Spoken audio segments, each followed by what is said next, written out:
దేవుని యొక్క పరిశుద్ధ నామానికి మహిమ కలుగును గాక. క్రీస్తునందు ప్రియమైన సహోదర సహోదరులకు ప్రభువైన యేసుక్రీస్తు వారి యొక్క నామములో నా యొక్క వందనాలు తెలియజేస్తున్నాను. చెన్నైలో ఉంటున్న షోలింగనల్లూరు క్రిస్టియన్ అసెంబ్లీ స్థానిక సంఘం తరపున మా యొక్క ప్రేమ వందనాలు కూడా సంఘం తరపున మీకు తెలియజేస్తుంటున్నాను. నిన్న నేడు మీతో కూడా కలిసి సహవాసము చేయుటకును దేవుని వాక్యాన్ని పంచుకున్నటకును ఈ రీతిగా కలిసి ప్రభువును ఆరాధించుటకు దేవుడు నాకు ఇచ్చిన ఈ మంచి అవకాశాన్ని బట్టి దేవుని స్తుతిస్తూ ఉంటున్నాను. మొట్టమొదటిగా ఈ పొద్దుటూరులో ఉంటున్న సిలోహు ప్రార్థనా మందిరంలో ఉంటున్న ప్రియులతో కూడా కలిసి ప్రభువును ఆరాధించటం ఒక గొప్ప ధన్యతగా భావిస్తుంటున్నాను. అందును బట్టి దేవుని స్తుతిస్తూ ఉంటున్నాను. ఈ యొక్క కూడికలకు నన్ను ఆహ్వానించి దేవుని వాక్యం పంచుకునేలాగున అవకాశం కల్పించిన దేవుని యొక్క సేవకులు స్వామినాథ్ మన గారికి ప్రత్యేకంగా వారి కుటుంబానికి వందనాలు తెలియజేస్తుంటున్నాం. అలాగే స్థానిక సంఘానికి పెద్దలకు బాధ్యతలందరికీ కూడా నా యొక్క వందనాలు తెలియజేస్తుంటున్నాను. పిల్లరా, ఈ సమయంలో కొద్దిసేపు మనం దేవుని యొక్క వాక్యాన్ని మనం ధ్యానం చేద్దాం. నిన్నటి దినాన అపోస్తలుడైన పౌలు ఆయన చెరసాలలో చేసిన ప్రార్థనలు వాటి గురించి మనం ధ్యానం చేసేదానికి ప్రభు ఆయన సహాయపడ్డారు. నేటి దినమున మరొక సంగతి గురించి మీతో కూడా పంచుకోవాలని ప్రార్థనాపూర్వకంగా సిద్ధపడి ఉంటున్నాను. ఈ ఉదయకాలం ఇక్కడికి వచ్చినప్పుడు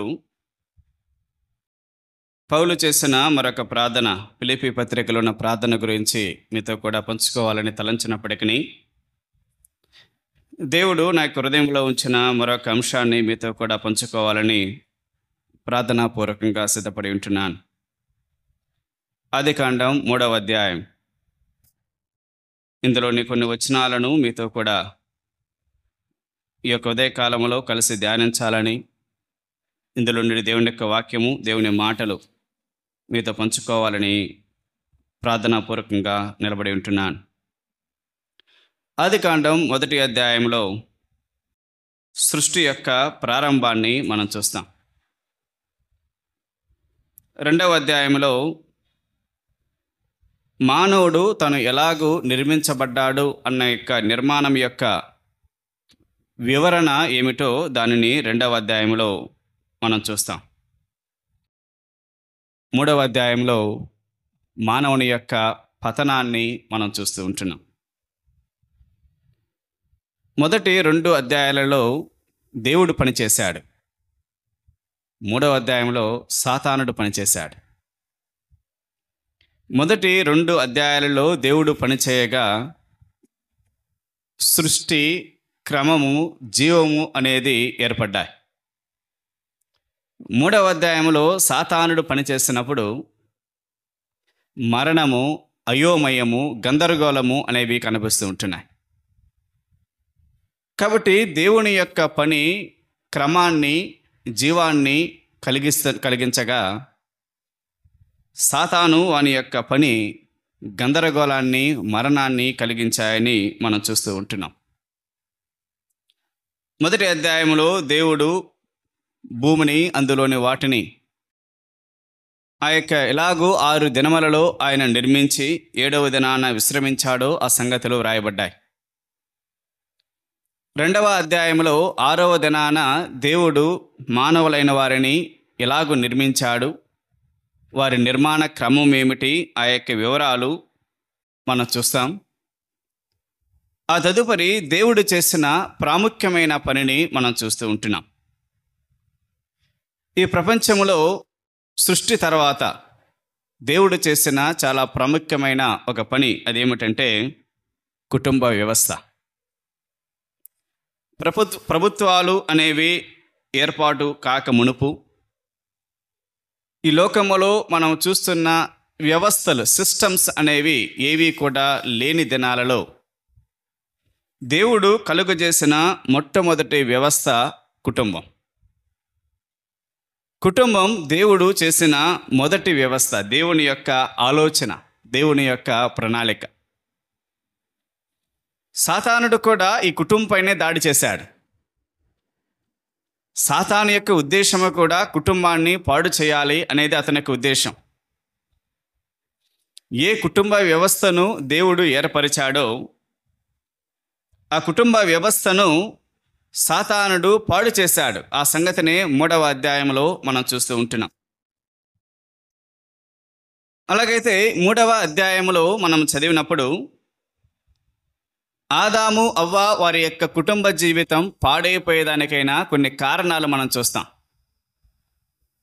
ఎందుకు ఆదాము అవ్వలు వారి యొక్క కుటుంబ జీవితం నాశనమైపోయింది, పడిపోయినది, పడిపోయేదానికైనా కారణం ఏమిటి అనే దాని గురించి మనం చూసేదానికి ముందుగా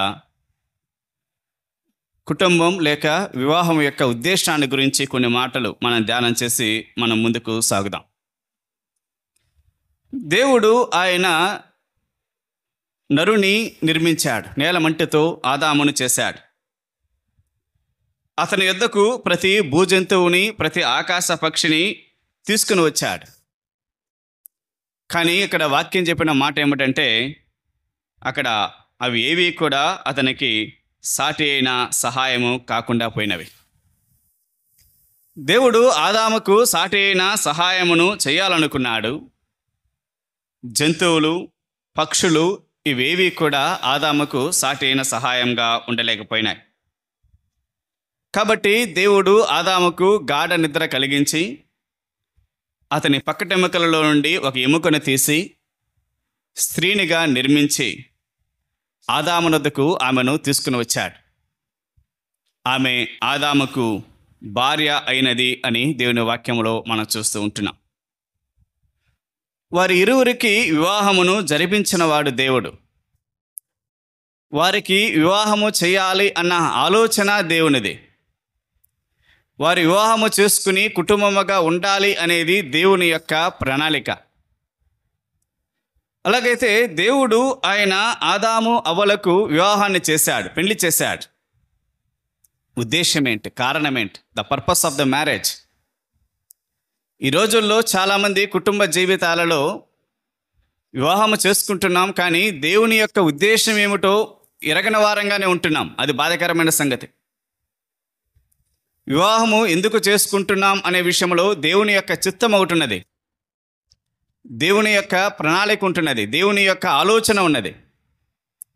దేవుడు ఏ పని చేసినా కారణం లేకుండా, ఎటువంటి ఆలోచన లేకుండా చేయడు. ప్రతిదానికి ఒక నిర్దిష్టమైన ఆలోచన, ప్రణాళిక కలిగిన వాడిగా దేవుడు ప్రతి పనిని చేస్తాడు. అలాగే దేవుడు ఆదాము అవ్వకు వారికి వివాహం చేశాడు. ఆ యొక్క వివాహం యొక్క ఉద్దేశం ఏమిటి అనే దాని గురించి మనం చదివినప్పుడు 2వ అధ్యాయం 18వ వచనంలో అక్కడ ఒక మాట మనం చదువుతాం.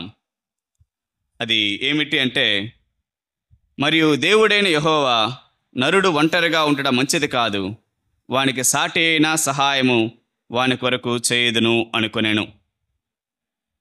దేవుడు అవ్వను చేసిన ఉద్దేశం, దేవుడు ఆదాము యొద్దకు అవ్వను తీసుకుని వచ్చి అతనికి భార్యగా ఇచ్చిన ఉద్దేశం ఏమిటంటే, నరుడు ఒంటరిగా ఉండడం మంచిది కాదు, వానికి సాటి అయిన సహాయము కావాలని దేవుడు ఆయన కోరాడు. భార్య తన భర్తకు సాటి అయిన సహాయముగా ఉండాలి అని దేవుడు ఆయన ఇష్టపడుతున్నాడు.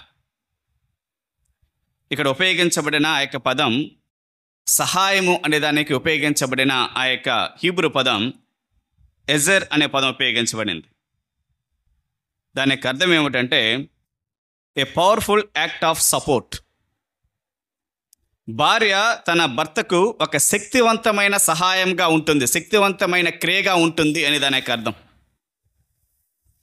దేవుడు భార్యను ఎందుకు ఆదాముకి ఇచ్చాడంటే సహాయకరంగా ఉండాలి.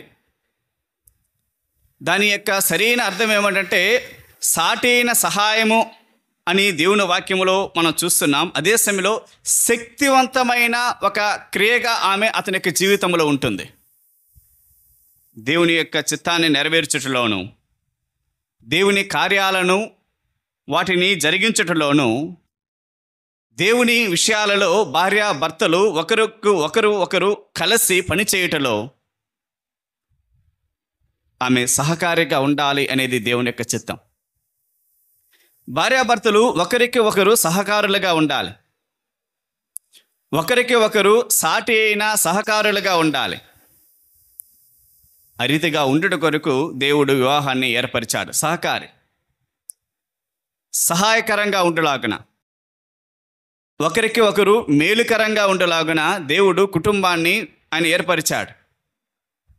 దేవుడు ఎందుకు ఒక స్త్రీకి పురుషునికి పెండ్లి చేస్తున్నాడంటే వారు ఒకరికి ఒకరు సహకారులుగా ఉండాలి. ప్రత్యేకంగా it's a powerful act of support. శక్తివంతమైన ఒక క్రియగా వారు సహకారులుగా ఉండాలి అనే ఉద్దేశంతో దేవుడు వారి కుటుంబ జీవితాన్ని కడుతున్నాడు. రెండవదిగా మనం చూసే మరొక పదం అదేమిటంటే ఆ యొక్క తర్వాత యొక్క వచనంలో ఆ యొక్క మాటను మనం చూస్తూ ఉంటున్నాం. ఆ యొక్క వచనంలో మనము చూసినప్పుడు సాటి అయిన సహాయం అని మనం చూస్తాం. 2వ అధ్యాయం 24వ వచనంలో, కాబట్టి పురుషుడు తన తండ్రిని తన తల్లిని విడిచి తన భార్యను హత్తుకొనును, వారు ఏక శరీరమై ఇందురు.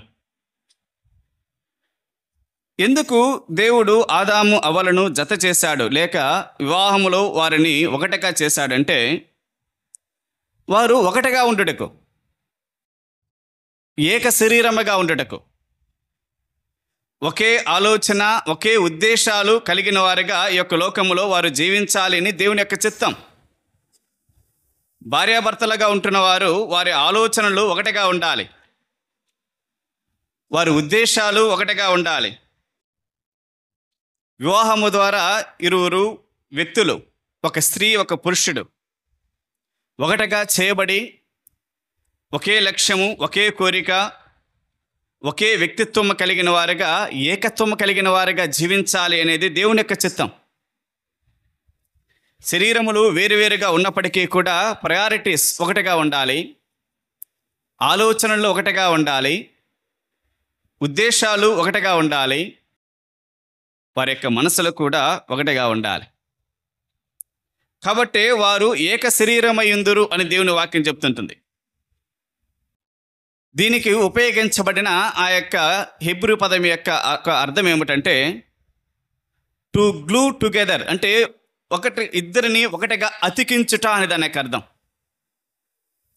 ఒకటిగా అతికించుట, రెండు వేరు వేరు వస్తువులను ఒకటిగా అతికించి ఒకటిగా చేయటం, ఏమాత్రం విడదీయలేనంత రీతిలో దానిని అతికించటం అనేది దాని యొక్క అర్థం. భార్యాభర్తలు ఏక శరీరముగా ఉందురు అంటే దాని యొక్క అర్థం వారు అతికించబడ్డవారు, ఏ కారణము చేతను ఏ విధము చేతను ఎప్పటికీ కూడా వేరు చేయజాలని రీతిలో ఒకటిగా చేయబడ్డవారు. దేవుడు అందుకొరకే కుటుంబాన్ని ఆయన ఏర్పరిచాడు. భార్యాభర్తలు ఒకే మనసు కలిగిన వారుగా, ఒకే హృదయం కలిగిన వారుగా, ఒకే లక్ష్యము గమ్యము కలిగిన వారుగా వారు ఉండాలి అనేది వివాహం యొక్క ఉద్దేశం.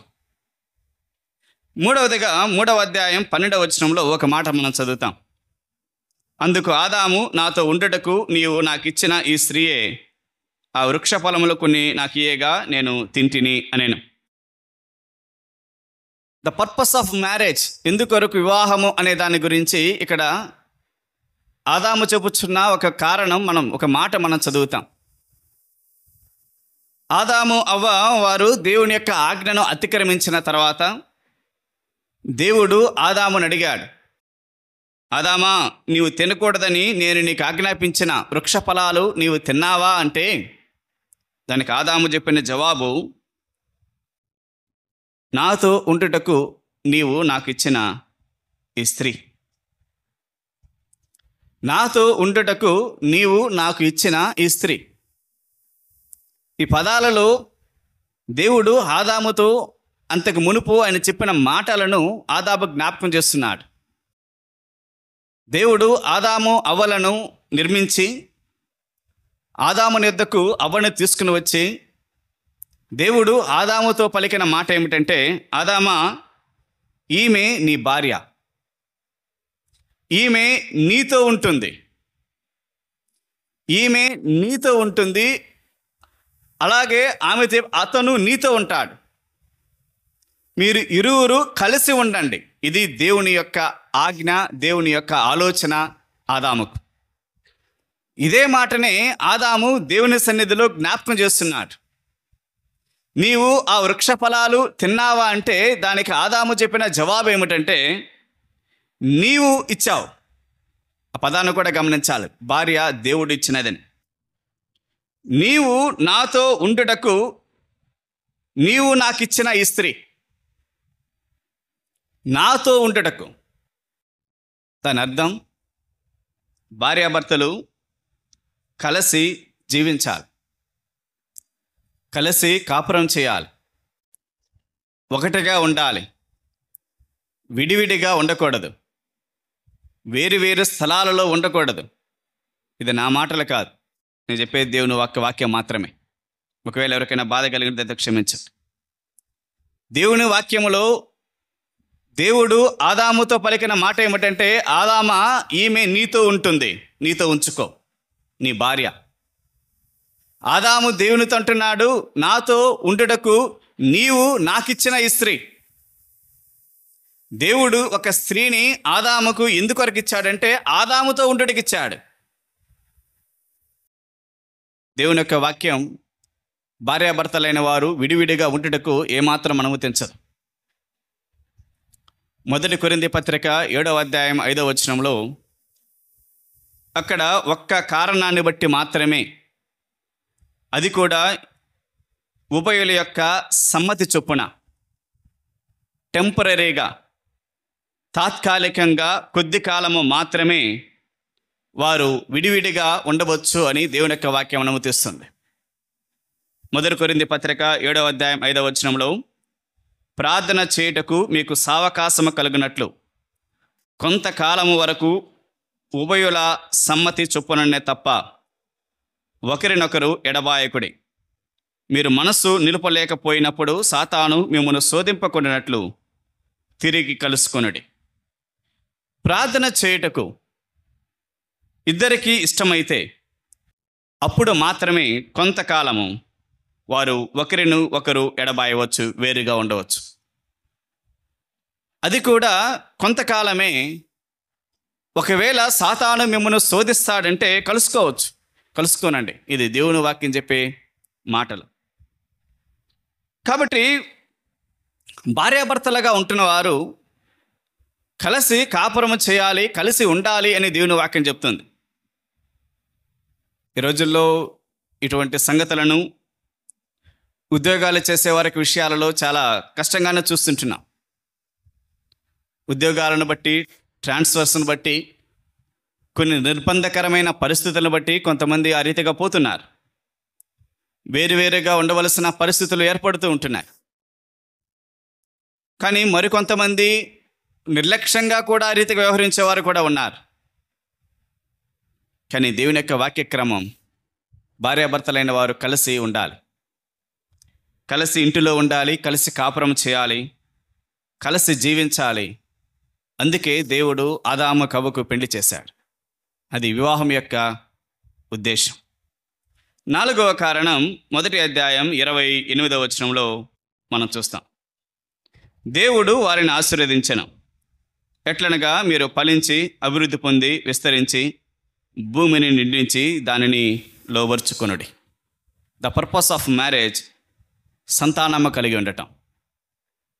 దేవుడు ఆదాము అవ్వలకు వివాహము చేసిన తర్వాత వారిని ఆశీర్వదించినప్పుడు ఆయన పలికిన మాట, మీరు ఫలించండి, మీరు అభివృద్ధి నొందండి, మీరు విస్తరించండి, మీరు భూమిని నిండించండి. ఈ పదాలు వారి యొక్క వంశం యొక్క వృద్ధిని తెలియజేస్తున్నాయి. వారు ఎలాగూ సంతానము కలిగి విస్తరించాలో అనే సంగతులు తెలియజేస్తుంటున్నాయి. దేవుడు ఆదాము అవ్వలను ఆశీర్వదించాడు. వివాహము చేసిన తర్వాత వారిని దేవుడు ఆశీర్వదించి వారితో పలికిన మాట ఏంటి? మీరు ఫలించండి, అభివృద్ధి పొందండి, విస్తరించండి, భూమిని నిండించండి, దానిని లోపరుచుకొనండి. వివాహమైన వారు సంతానము కలిగి ఉండాలి అనేది దేవుని యొక్క చిత్తం. అది దేవుని యొక్క ప్రణాళిక. కానీ ఈ రోజుల్లో కొంత బాధాకరమైన సంగతి, చాలామంది క్యారియర్ను చూసుకుంటున్నారు, మా యొక్క భవిష్యత్తును గురించి ఆలోచన చేస్తుంటున్నారు. మంచి ఉద్యోగం వస్తే పెళ్లి చేసుకుంటాను అని కొంతమంది, పిల్లలను నేను పోషించగలిగినప్పుడే పిల్లలను కంటాను అనే కొంతమంది, ఫ్యామిలీ ప్లానింగ్ అనే ఒక విధానానికి వచ్చి ఆ రీతిగా దాన్ని అవలంబించేవారు కొంతమంది. పిల్లరా, దేవుని యొక్క వాక్యం కుటుంబ నియంత్రణ అనే దానిని ఏమాత్రం ప్రోత్సహించటం లేదు. దేవుని యొక్క వాక్యం చెప్తున్నది, వివాహమైన దంపతులైన వారు ఏ కారణము చేత కుటుంబ నియంత్రణ ఆ యొక్క పనిని ప్రారంభించి సంతానం లేకుండా ఉండాలని కోరుకోకూడదు. అది దేవుని చిత్తానికి వ్యతిరేకమైనది.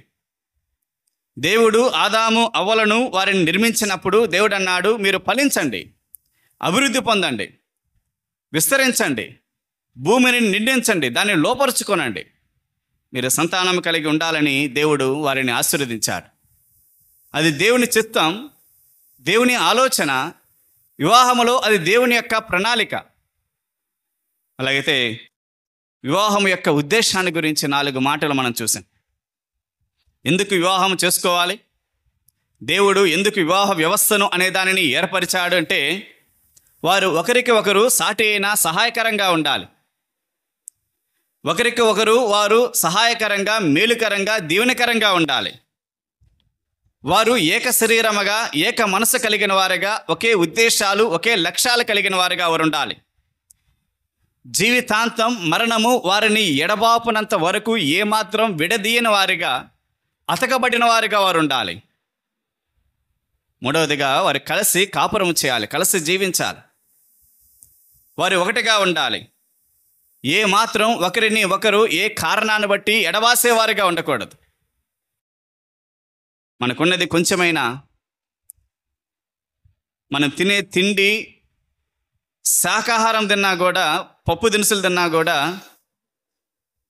కుటుంబంతో కలిసి జీవించడం ఉత్తమమైన మార్గం. ఈరోజు డబ్బు కోసం, భవిష్యత్తు కోసం, ఎప్పుడు ఆస్తులు సంపాదించుకోవాలన్న భవిష్యత్తులో వారికి వీరికి కూడబెట్టాలనే దాని కొరకు పాకులాడి ప్రయాసపడి కుటుంబాన్ని, పిల్లలను నిర్లక్ష్యం చేసి కుటుంబాలను పాడు చేసుకునే ఎంతోమంది తండ్రులను, తల్లులను మనం చూస్తూ ఉంటున్నాం. కానీ దేవుని యొక్క చిత్తం, భార్య భర్త వారు కలిసి జీవించాలి, వారు సంతానం కలిగి ఉండాలి. అందుకొరకే దేవుడు వారికి వివాహం చేశాడు. సంతానం కలిగిన వారుగా వారు ఆ రీతిగా ఉండాలనేది దేవుని యొక్క చిత్తం. మనం యొక్క 3వ అధ్యాయానికి వస్తుంటున్నాం.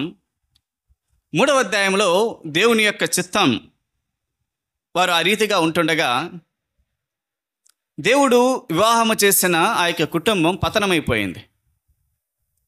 ఆదాము అవ్వ వారి యొక్క కుటుంబం పతనమైంది. సాతానుడు మనం ముందుగా చూసాం, కుటుంబాలను పతనం చేస్తాడు, పాడు చేస్తాడు. ఈ రోజుల్లో సాతాను తాను చేసే మొట్టమొదటి పని ఏమిటంటే కుటుంబాలపైన దాడి. కుటుంబాలను ఎలాగో నాశనం చేయాలా అని తాను చూస్తూ ఉంటున్నాడు. ఆదాము అవ్వ వీరి యొక్క కుటుంబం పతనం అయిపోయేదానికి కారణం ఏమిటి? వారి యొక్క జీవితంలో జరిగిన ఆ యొక్క కార్యాలు, వాటిని మనం కొన్ని మాటలు ఈ రీతిగా మనం చదువుతాం. 3వ అధ్యాయంలో సాతానుడు అవ్వను 2 ప్రశ్నలు వేశాడు. స్త్రీతో, ఇది నిజమా అని అన్నాడు. ఈ తోట చెట్లలో దేని ఫలములను మీరు తినకూడదని దేవుడు చెప్పెనా అని అన్నాడు. సాతానుడు సామాన్యంగానే సందేహాలను రేకెత్తిస్తాడు. సాతాను యొక్క లక్షణం అది. దేవునిపైన, భర్త పైన, భార్య పైన సందేహాలు రేకెత్తించటం అనేది సాతాను యొక్క లక్షణం. సాతానుడు ఆటోమేటిక్గా ఇది నిజమా అంటున్నాడు. దేని ఫలాలైనా మీరు తినకూడదని దేవుడు మీకు ఆజ్ఞాపించనా అని ప్రశ్నిస్తుంటున్నాడు. సాతాను యొక్క లక్షణం, సాతాను దేవుని పైన, దేవుని వాక్యం పైన సందేహాలు కలిగిస్తాడు. ఆ తదుపరి మేము దానిని తినకూడదు, ముట్టకూడదు అని ఆమె చెప్తే అతను అంటాడు, మీరు దాన్ని తింటే చావనే చావరంటారు. సాతానుడు దేవుని వాక్యము నిరాకరించలాగన దేవుని వాక్యం పైన సందేహాన్ని కలిగిస్తాడు. దేవుని చిత్తానికి విరుద్ధమైన వాటిని చేయమని ప్రోత్సహిస్తాడు. దేవునికి చిత్తానికి విరుద్ధముగా నడుచుకోమని సాతానుడు ప్రలోభ పెడతాడు. నీవు దాన్ని తింటే దేవదూతల వలె ఉంటావు, దేవతల్లాగా ఉంటావు, అలాగుండటం దేవునికి ఇష్టం లేదు, ఇటువంటి మాయ మాటలు చెప్తాడు. కుటుంబాలు పాడైపోయేదానికి ఇవి ఒక కారణం. సందేహాలు, మాయ మాటలు విని అనేకమైన కుటుంబాలు విన్నవారు తమ కుటుంబాలను పాడు చేసుకుంటున్నారు. ఇవన్నీ సాతాను యొక్క ఆలోచనలు.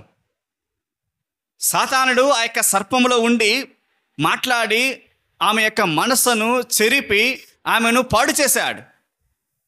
వారి కుటుంబం పతనమైపోలాగన, దేవునికి లోబడకుండాలాగానే చేశాడు. ఈరోజు సాతానుడు కూడా ఎందరో వ్యక్తుల్లో ఉండి మాట్లాడతాడు, ఫోనుల్లో ఉండి మాట్లాడుతున్నాడు, ఇంటర్నెట్లో ఉండి మాట్లాడుతుంటున్నాడు, సందేహాలను రేకెత్తిస్తుంటున్నాడు, అపనమ్మకాలను కలిగిస్తూ ఉంటున్నాడు, దేవుని వాక్యాన్ని నిరాకరించలాగానే చేస్తూ ఉంటున్నాడు, కుటుంబాలను పాడు చేస్తూ ఉంటున్నాడు. విశ్వాసులైన వారు, దేవుని పిల్లలైన వారు ఈ విషయాలలో జాగ్రత్తగా ఉండవలసిన అవసరం ఎంతైనా ఉంటుంది. ఇక్కడ సాతానుడు అవ్వను 2 ప్రశ్నలు వేశాడు, కానీ దానికి బదులుగా దేవుడు వారిని 4 ప్రశ్నలు అడిగాడు. సాతానుడు అడిగిన ప్రశ్నలు 2. ఇది నిజమా? మీరు తినకూడదని, ఈ వృక్ష ఫలాలు ఏదైనా తినకూడదని దేవుడు చెప్పాడా అంటే, దేవుడు అడిగిన ప్రశ్నలు ఏంటి? ఆదామును పిలిచి నీవు ఎక్కడ ఉన్నావన్నాడు 10వ వచనంలో. నీవు దిగంబరవని నీకు తెలిపిన వాడేవాడు 11. నీవు తినకూడదని నేను నీకు ఆజ్ఞాపించిన వృక్షఫలం తింటివా అని 11వ వచనం అడిగాడు. ఆ స్త్రీతో నీవు చేసినది ఏంటి అన్నాడు. సాతానుడు 2 అడుగుతాడు, 2 అడిగితే దేవుడు 4 అడిగాడు.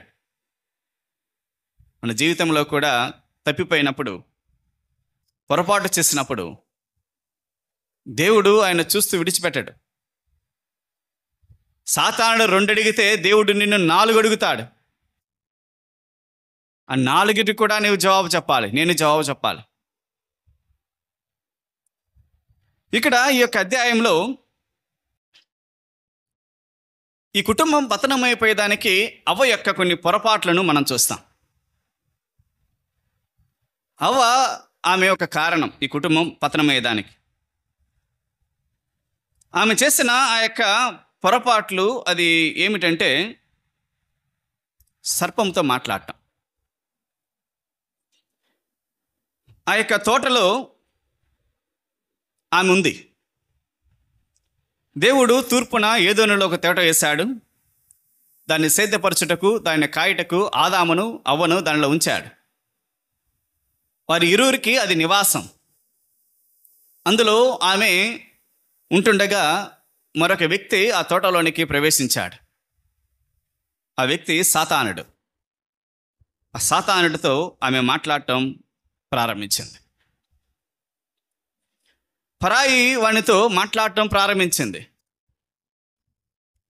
తనకు తెలియని, ఇంతకు ముందు తనకు ఎరుక లేని వ్యక్తితో మాట్లాడటం ప్రారంభించింది. ఆదాము అవ్వలకు దేవుడు తెలుసు. ఒకవేళ కొంతమంది దేవదూతలు కూడా తెలిసి ఉండొచ్చు, వారితో ఒక దేవునితో కూడా ఉంటున్నప్పుడు. అది మనకు ఖచ్చితంగా తెలియదు. కానీ సాతానుడైతే తెలియదు. సాతానుడు దేవునికి శత్రువు. ఈ యొక్క ఆదాము అవ్వ వీరు కూడా సాతానుకు శత్రువులుగా ఉంటున్నవారే. ఎందుకంటే ఆదాము దేవునికి కుమారుడు. కానీ ఈమె చేస్తున్న పని ఏమిటంటే, ఇంతకుముందు తాను చూడని వ్యక్తి, తనకు పరిచయము లేని వ్యక్తి, ఎవరో ఒక పరాయి వ్యక్తి వచ్చి మాట్లాడితే అతనితో మాటలు కలుపుతుంది, మాట్లాడటం ప్రారంభిస్తుంది. నేను చెప్పేది జాగ్రత్తగా గమనించండి. తెలియని వ్యక్తి, పరాయి పురుషుడు, మరొక వ్యక్తి, ఎవరో నీకు తెలియని వ్యక్తి వచ్చి నీ యొద్దకు వచ్చి నీతో మాటలు కలుపుతుంటున్నాడు. బస్సులో పోతుంటే మాట్లాడేదానికి వస్తుంటున్నాడు. ఫోనుల్లో మిస్డ్ కాళ్ళు, రాంగ్ కాల్స్, జంప్ కాల్స్ అని వస్తుంటున్నాయి. ఫేస్బుక్లో నోటిఫికేషన్స్, ఎవరో ఒక వ్యక్తి, తెలియని వ్యక్తి నోటిఫికేషన్ పెడుతుంటున్నారు. వాట్సాప్ చాటింగ్లో ఏదో ఒక మెసేజ్ హాయ్ అని వస్తుంది, మనకెవరో తెలియదు. పనిచేసే స్థలాలలో ఎవరో పరాయి వ్యక్తులు, మనకి తెలియని వ్యక్తులు పరిచయాలు అవుతుంటున్నారు, మాట్లాడుతుంటున్నారు. హాయ్ అని దగ్గరకు వస్తుంటున్నారు, మాట్లాడడానికి ప్రయత్నం చేస్తుంటున్నారు. హవ్వ యొక్క జీవితంలో జరిగింది అదే. ఆమె జీవితంలో ఆమెకు తెలియని వ్యక్తి, ఆమెకు పరిచయం లేని వ్యక్తి, ఒక అపరిచయమైన వ్యక్తి, ఆమెకు అంతకు మునుపు ఏమాత్రం ఎరుక లేని ఒక వ్యక్తి ఆమెతో మాట్లాడడానికి వచ్చినప్పుడు అతనితో మాట్లాడటం ఆమె చేసిన మొదటి తప్పు. ఆ కుటుంబం పతనమైపోయేదానికి అది చాలా ప్రథమమైన కారణం. నీకు తెలియని వ్యక్తులతో, నీకు పరిచయం లేని వ్యక్తులైన వారు నీ యొద్దకు వచ్చి మాటలు కలిపి నీతో సంభాషించాలని, నిన్ను అతిగా మాట్లాడాలని వారు ప్రయత్నం చేసినప్పుడు వారితో మాట్లాడటం అనేది నీ కుటుంబం పతనమయ్యేదానికి నువ్వు చేసే మొదటి తప్పు. ఆ మాట్లాడిన వ్యక్తి మాయ మాటలు చెప్పాడు అవకి. ఏమన్నాడు? నీవు వాటిని తినేదనానా, మీ కన్నులు తెరవబడతాయి, మంచి చెడ్డలు ఎరిగిన వారి వలె ఉంటారు, దేవతలలో ఉంటారన్నారు. నిజం చెప్పాలంటే ఈ అవ్వకు తెలివి ఉందో లేదో నాకు అర్థం కాలేదు. అతను పలికిన పదం ఏమిటంటే, మీరు దేవతల వలె ఉంటాడన్నాడు. ఇట్స్ లుక్స్ లైక్ ఏంజల్స్, దేవతలు ఉంటాడు. కానీ దేవుడు ఆదామును ఎలా చేశాడు? తన స్వరూపం చేశాడు. దేవుడు ఎట్టుంటాడో అట్ట చేశాడు వాళ్ళని. కానీ ఇతని ఎంత మార్కెటింగ్లో ఈ యొక్క వ్యక్తి ఎంత నైపుణ్యత కలిగిన వాడంటే, దేవుడు కాదు కదా, దానికంటే ఒక కింద స్థానానికి తీసుకొచ్చి దాన్ని నమ్మించి అమ్ముతున్నాడు, మోసం చేస్తున్నాడు. సహోదర సహోదరి, కుటుంబ జీవితాలు పాడైపోయేదానికి పురుషులైనా స్త్రీలైనా వారికి జీవితంలో పరాయి వ్యక్తులైన వారు ప్రవేశించి వారు మాటలు కలిపేదానికి, మాట్లాడేదానికి, ఆ రీతిగా వారి యొక్క చెరిపే మాటలు వింటే తప్పనిసరిగా కుటుంబాలు పాడైపోతాయి. చెప్పుడు మాటలు వినుట ద్వారా కుటుంబం పాడైపోతుంది. ఇతరులతో, తెలియని వారితో, అపరిచితులతో సంబంధాలు ఏర్పరచుకొని ఫోనుల్లోనూ, ఫేస్బుక్లోను, వాట్సాప్ల్లోను, ఇంటర్నెట్లోను, పనికి వెళ్ళిన స్థలాల్లోనూ, చదువుకున్న స్థలాలలోనూ ఆ పరిచయాలు అనేవి అవి రోజులు గడిచే కొలది కుటుంబాలను పాడు చేస్తాయి. అవ్వ తను చేసిన మొదటి తప్పు పరాయి వాణితో మాట్లాడటం. రెండవదిగా ఆమె చేస్తున్న మరొక తప్పు ఏమిటంటే, దేవుని యొక్క మాటలు వినకపోవటం, నమ్మకపోవటం. దేవుడు వారితో చెప్పిన మాట ఏమిటంటే, నీవు ఈ చెట్టు ఫలములు తినుదినమన నిశ్చయముగా చచ్చెదవు. 17వ వచనం, నీవు వాటిని తినుదినమన నిశ్చయముగా చచ్చెదవని నరునికి ఆజ్ఞాపించను. సాతాను అవ్వతో చెప్పిన మాట ఏమిటంటే, ఆ వృక్షము మీరు వాటిని తినుదినమన మీ కన్నులు తెరవబడును, దేవతలే ఉంటారు అని అన్నాడు.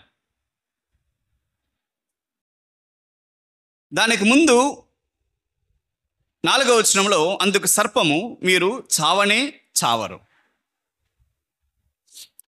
దేవుడు అన్నాడు, మీరు వాటిని తినుదినమున నిశ్చయంగా చచ్చిపోతారన్నాడు. సాతాను అన్నాడు, మీరు చావనే చావరన్నాడు. ఎవరి మాట నమ్మాలి? ఎవరి మాటలు ఆమె నమ్మింది? సాతాను మాట నమ్మింది. ఇప్పుడు అవ్వ గురించి ఒక్కసారి మనం ఆలోచన చేద్దాం. అవ్వ యొక్క సంబంధాల గురించి. లూకా సువార్తలో ఆదాము దేవునికి కుమారుడు అని పిలువబడ్డాడు. ఎందుకంటే దేవుడు ఆదామును చేశాడు. దేవునికి ఒక కుమార్తె ఉన్నదంటే అది అవ్వే, ఇంక వేరెవరే కాదు. ఎందుకంటే ఆమెను కూడా దేవుడే చేశాడు. ఆదాముకు దేవునికి ఒక కుమారుడు ఒక కుమార్తె ఉన్నారంటే ఆదాము అవ్వ వారి ఇరువురిని దేవుడు ఆయన చేశాడు. కాబట్టి వారు దేవుని యొక్క పిల్లలు, దేవుని యొక్క కుమారుడు, దేవుని యొక్క కుమార్తె. అవ్వకు దేవునితో ఉన్న సంబంధం తండ్రి కుమారుని యొక్క సంబంధం. అవ్వకు ఆదాముతో ఉన్న సంబంధం భార్యాభర్త సంబంధం. అవ్వకు సాతానుతో ఉన్న సంబంధం ఏంది? ఏమన్నా సంబంధం ఉందా? అసలు వారికి సాతానుకి అవ్వకు సంబంధం ఏంటి? అసలు అతనెవరు? అతను ఎక్కడి నుంచో వచ్చాడు, ఎక్కడి నుంచి వచ్చాడో కూడా నాకు తెలియదు. అతను ఎవరో కూడా తెలియదు. అంటే సంబంధము లేని ఒక వ్యక్తి, అపరిచితుడు, స్ట్రేంజర్ ఇంగ్లీష్లో. అటువంటి వ్యక్తి ఒకరు వచ్చి చెప్తున్నాడు, ఆ ఫలాలు నువ్వు తింటే చావు, కానీ నీకు తింటే చచ్చిపోతావని చెప్పిన వ్యక్తి ఎవరంటే మీ నాన్న, మీ తండ్రి, దేవుడు. నీ తండ్రి నీవు తింటే చచ్చిపోతావు అన్నాడు, కానీ నేను చెప్తున్నాను నువ్వు తింటే చావు అంటున్నావు. ఎవరు మాట నమ్ముతావు? తండ్రి మాట నమ్మాలా, లేకపోతే ఎవడో ఒకటి దారిని ఎవడో మాట నమ్మాలా? ఏం చేస్తాను తప్పది. తన తండ్రి, తనను ప్రేమించిన తండ్రి, తను సృష్టించిన తండ్రి చెప్పాడు, అమ్మా నువ్వు దాన్ని తినొద్దు, తింటే నువ్వు చనిపోతావు అంటే ఎవడో ఒకడు వచ్చి నువ్వు తింటే నువ్వు చావు అంటే వాడి మాటలు నమ్ముతుంది. తండ్రి మాట నమ్మటం లేదు. ఈమె చేసిన చాలా పెద్ద తప్పు ఏంటంటే తన తండ్రి అయిన దేవుని యొక్క మాట నమ్మకపోవటం, ఎవడో ఒక వ్యక్తి చెప్తే వాడి మాటలు నమ్మటం. ఈ రోజుల్లో చాలామంది ఇదే స్థితే మనం చూస్తున్నాం. పిల్లల్ని కంటున్నాం. నాకు 3 పిల్లలు ఉన్నారు, పెంచుతున్నాం. చిన్నప్పటి నుంచి వారికి ఏది మంచిదో అవన్నీ చేస్తుంటున్నాం. మంచి బట్టలు కొనిస్తున్నాం, మంచి స్కూల్స్లో జాయిన్ చేస్తున్నాం.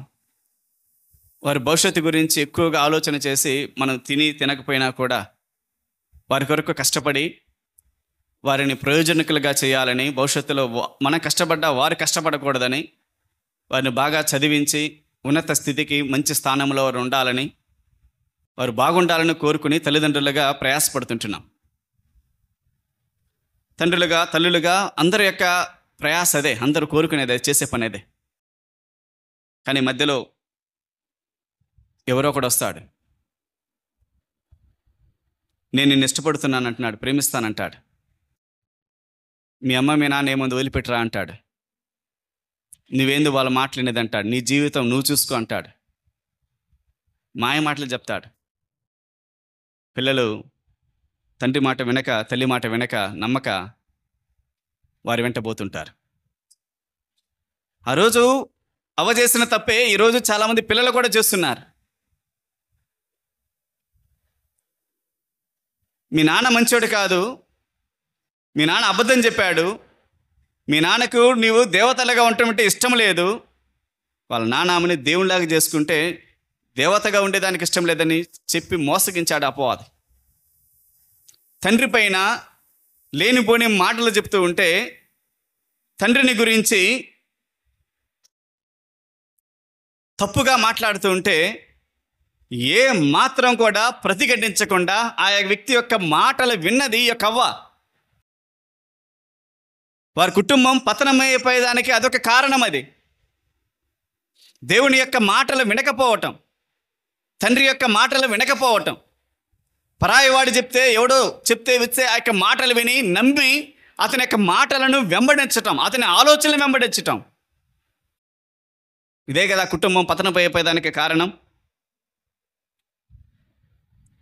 మూడవదిగా తన భర్తకు లోపడకపోవటం. ఆదాము హవ్వకు భర్త. 3వ అధ్యాయంలో నీవు నీ యొక్క భార్యకు, అంటే భార్యతో మట్టు నీ భర్తకు నీవు లోపడమని చెప్పాడు. కానీ కొరింథీ పత్రిక మొదటి పత్రిక 11వ అధ్యాయంలో సృష్టి క్రమమే భార్య భర్తకు లోబడాలని చెప్తుంది. మొదట ఆదామును, తర్వాత అవ్వయు నిర్మించబడిన అని మనం చూస్తాం. కొరింథీ 2వ తిమోతి పత్రికలో కూడా ఆ సంగతులు మనం చూస్తాం. రెండవ అధ్యాయం, తిమోతి 2వ అధ్యాయంలో సృష్టి యొక్క క్రమం ఫస్ట్ ఆదాం, తర్వాత అవ్వ. కాబట్టి అవ్వ ఆదాముకు లోబడాలి. రెండవది, ఆదాము కొరకు అవ్వ చేయబడిందే, అంటే ఆదాము కొరకు అవ్వ చేయబడిందే కానీ అవ్వ కొరకు ఆదాము నిర్మించబడలేదు. ద పర్పస్ ఆఫ్ క్రియేషన్, ఎవరి కొరకు ఎవరు చేయబడ్డారు. ఆ క్రమంలో కూడా ఆదాము కొరకే అవ్వ నిర్మించబడింది. కాబట్టి స్త్రీ తన భర్తకు లోబడాలి. ఈ కారణాన్ని బట్టి అయినా కూడా ఈమె తన భర్తకు లోబడి ఉండాలి. తన భర్తను సంప్రదించాలి. ఒక వ్యక్తి వచ్చాడు, దేవుని గురించి చెడుగా మాట్లాడుతున్నాడు, దేవుడు అబద్ధం చెప్పాడు అంటున్నాడు, ఈ ఫలాలు తింటే మీరు దేవతలలో ఉంటారు, మీ కన్నులు తెరవబడతాయి, మీకు మంచి చెడ్డలు తెలుస్తాయి, ఇవన్నీ అతను చెప్తున్నాడు. తిందామా వద్దా, ఏం చేద్దామని తనకు భర్తను ఒక మాటైనా అడగాలి కదా. భర్తతో ఆ విషయం సంప్రదించాలి కదా. ఒక స్త్రీగా ఆమె తన భర్తతో, లేక తన కంపానియన్, తన తోడు ఉంటున్న వ్యక్తిగా, ఒక స్నేహితుడిగా అనుకో, మాట్లాడాలి కదా అతనితోటి. అతను ఒక మాట అడగాలి కదా. తిందామా వద్దా, ఏం చేద్దాం, ఏంటి ఇతని ఆలోచన చెప్తున్నాడే, ఇతని మాట అంటున్నాడే, ఏంటి ఈ విషయం, ఏం చేద్దామని సంప్రదించాలి కదా. కుటుంబాలలో చాలాసార్లు వ్యక్తిగత నిర్ణయాలు, సొంత నిర్ణయాలు కుటుంబాన్ని పాడు చేస్తాయి. నేను ఉద్యోగం చేస్తున్నా, నేను సంపాదిస్తున్నా, నాకు తెలివి ఉంది, నేను చేయగలను, ఐఎమ్ కేపబుల్, కాబట్టి నేను నిర్ణయం తీసుకుంటా. నాకు నిర్ణయం తీసుకొనగలిగిన ఆ యొక్క సామర్థ్యం ఉంది, కాబట్టి నేను నిర్ణయం తీసుకుంటా. ఇది కుటుంబం పతనమయ్యేదానికి ఒక కారణం. ఆదాము అవ్వ వారి కుటుంబానికి పతనానికి ఇది ఒక కారణం. సొంత నిర్ణయాలు, వ్యక్తిగతమైన నిర్ణయాలు, స్వేచ్ఛా నిర్ణయాలు, ఇష్టానుసారమైన నిర్ణయాలు. భార్యాభర్తలైన వారు ఒకరికి తెలియకుండా ఒకరు చేసే ఈ యొక్క స్వేచ్ఛాపూర్వకమైన, ఇష్టం వచ్చినట్లుగా చేసే నిర్ణయాలు వారి కుటుంబానికి పతనానికి కారణమవుతాయి. ఇది వారి కుటుంబం పతనమనేకి కారణం. ఒకటి, ఆమె అవ్వ చేసిన తప్పు, పరాయి వారితో మాట్లాడటం, తెలియని వారితో మాట్లాడటం, మాటలు కలపటం, దేవుని మాట వినకుండా చెప్పుడు మాటలు విని చెడిపోవటం. మూడవది, ఒక పని చేసే ముందు తన భర్తతో సంప్రదించకపోవటం, భర్తతో మాట్లాడకపోవటం. ఇందులో ఆదాము యొక్క తప్పులు కూడా ఉన్నాయి. స్త్రీ సర్పముతో మాట్లాడేటప్పుడు ఆదాము ఎక్కడున్నాడు? ఖచ్చితంగా అయితే తెలియదు. తోటలో, ఏదైనా తోటలో ఆ సర్పం వచ్చి స్త్రీతో మాట్లాడే ఈ సమయంలో ఆదాము ఎక్కడ ఉన్నాడంటే ఖచ్చితంగా తెలియదు. ఒకవేళ ఆదాము లేడు అని అనుకుందాం. ఆదాము అక్కడ లేకపోవటం అతను చేసిన పెద్ద నేరం. తన భార్యను ఒంటరిగా విడిచిపెట్టడం అతను చేసిన తప్పు. దేవుడు ఆదామును పిలిచి, నేను తినవద్దన్న వృక్ష ఫలాలు తిన్నావా అంటే ఆదామన్నాడు, నీవు నాతో ఉండటకు నాకు ఇచ్చిన స్త్రీ అన్నాడు కదా. దాని అర్థం ఏంటి?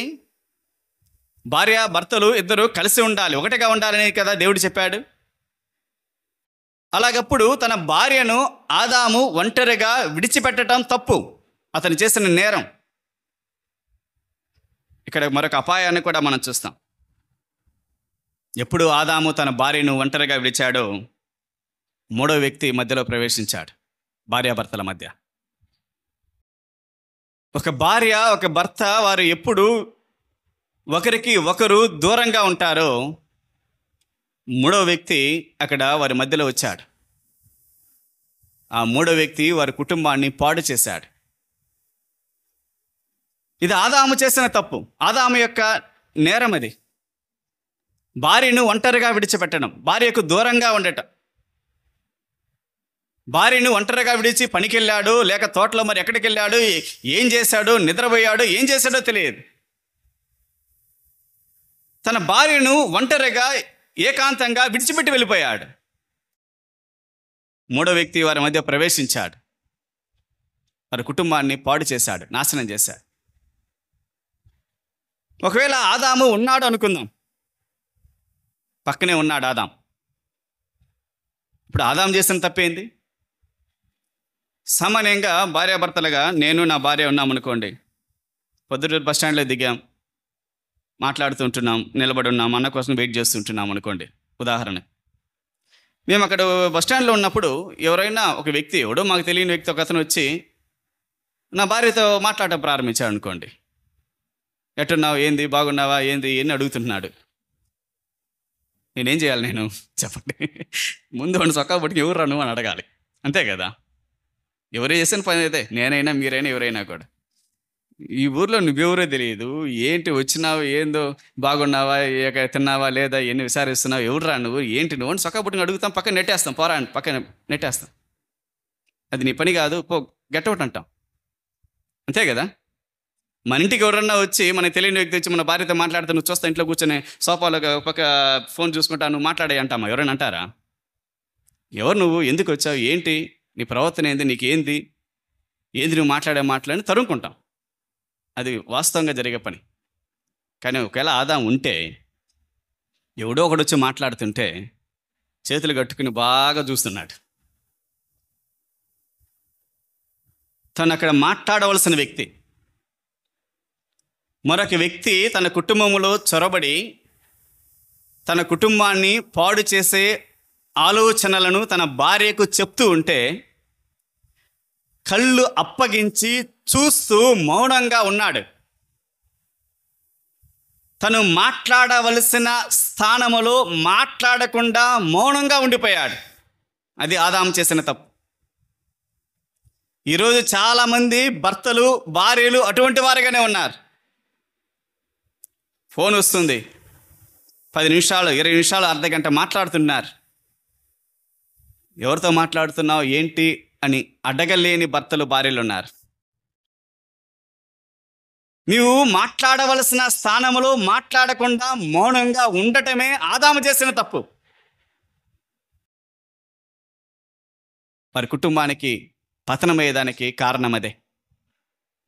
భార్యను ఒంటరిగా విడిచిపెట్టడం, ఒకవేళ వేరుగా ఉంటే ఒంటరిగా విడిచిపెట్టడం అనేది ఆదాము చేసిన తప్పు. భార్య పక్కన ఉన్నప్పటికీ కూడా మరొక వ్యక్తి వచ్చి తన కుటుంబంలో తన భార్యతో అనవసరమైన విషయాలు మాట్లాడుతూ ఉంటే చూస్తూ మౌనంగా ఉండటం ఆదాము చేసిన తప్పు. ఇది వారి కుటుంబాన్ని పతనమయ్యేదానికైనా ఒక కారణం. కానీ ఆదాము గురించి ఒకటి ఏంటంటే, ఆదాము యొక్క మంచి భర్త.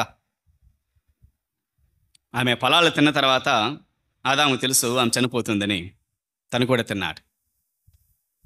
తన భర్తతో, తన భార్యతో కూడా చనిపోవుటకు తెగించినవాడు, తీర్మానించినవాడు. It's a best husband. భార్యతో కూడా కలిసి చనిపోవాలనుకున్నాడు, చనిపోయాడు కూడా. కానీ అంతకంటే శ్రేష్టమైన భర్త ఎవరంటే యేసుక్రీస్తు వారు. ఆదాము తన భార్యతో కూడా కలిసి చనిపోయాడు. యేసుక్రీస్తు వారు తన పెండ్లి కుమార్తె, వధువు, భార్య కొరకు చనిపోయాడు. పెండ్లి కుమార్తె చనిపోలేదు, సంఘము అనే వధువు చనిపోలేదు. ఆ సంఘము అనే వధువును బ్రతికించుట కొరకు, ఒక వధువుగా ఆమెను చేయుట కొరకు, పాపముల చేత, అతిక్రమముల చేత చచ్చిన వారిని తన యొక్క పెండ్లి భార్య అనే ఒక స్థితిగా, ఒక సంఘముగా చేయుట కొరకు యేసుక్రీస్తు వారు తన పెండ్లి భార్య కొరకు చనిపోయాడు. ఆయన శ్రేష్టమైన భర్త. ఆదాము మంచి భర్త, యేసుక్రీస్తు వారు మరి శ్రేష్టమైన భర్త. అలాగైతే ఇక 3వ అధ్యాయంలో ఆదాము కుటుంబం యొక్క పతనానికైన కారణాలు కొన్ని మనం చూసాం. ఎందుకు ఆదాము యొక్క కుటుంబం పతనం అయిపోయింది? అవ్వ యొక్క తప్పులు, ఆమె చేసిన కార్యాలు, తనకు తెలియని వారితో, పరాయి వారితో మాటలు కలపటం, మాట్లాడటం. తన యొక్క తండ్రి గురించి, దేవుని గురించి ఇతరులు చెడుగా చెప్తే పరాయి వాని యొక్క మాటలు వినటం, చెప్పుడు మాటలు వినటం. ఏదైనా ఒక పని చేసే ముందు తన భర్తతో సంప్రదించకుండా ఇష్టపూర్వకంగా, ఇష్టానుసారంగా ప్రవర్తించటం. వారి కుటుంబం పతనమయ్యే విషయంలో ఇది అవ్వ యొక్క పాత్ర. ఆదాము తన భార్యను విడిచిపెట్టడం, తన భార్యకు దూరముగా ఉండటం అతను చేసిన తప్పు. ఒకవేళ దగ్గర ఉంటే తన భార్య మరొక వ్యక్తితో మాట్లాడుతూ ఉంటే చూస్తూ మౌనంగా ఉండటం తాను చేసిన తప్పు. ఇది ఆ రోజు కాదు, ఈరోజు కూడా చాలా కుటుంబాలు పాడైపోయేదానికి, పతనమైపోయేదానికి ఇది ఒక కారణం. కాబట్టి ఉదయ కాలంలో దేవుని యొక్క వాక్య వెలుగులో ఈ యొక్క సంగతులు మనం ధ్యానం చేస్తూ ఉంటుండగా, మన జ్ఞాపకం చేయబడుతూ ఉంటుండగా, ఎక్కడ మనం మన కుటుంబాలలో లోపమైన వాటిని కలిగి ఉంటున్నామో సరిదిద్దుకొని సరిపడి ప్రభువుకు ప్రీతికరమైన, శ్రేష్టమైన మంచి కుటుంబాలుగా, దేవుని నామానికి మహిమ కలిగే కుటుంబాలుగా మనం ఉండలాగా ప్రభువు మనకు సహాయం చేయనుగాక.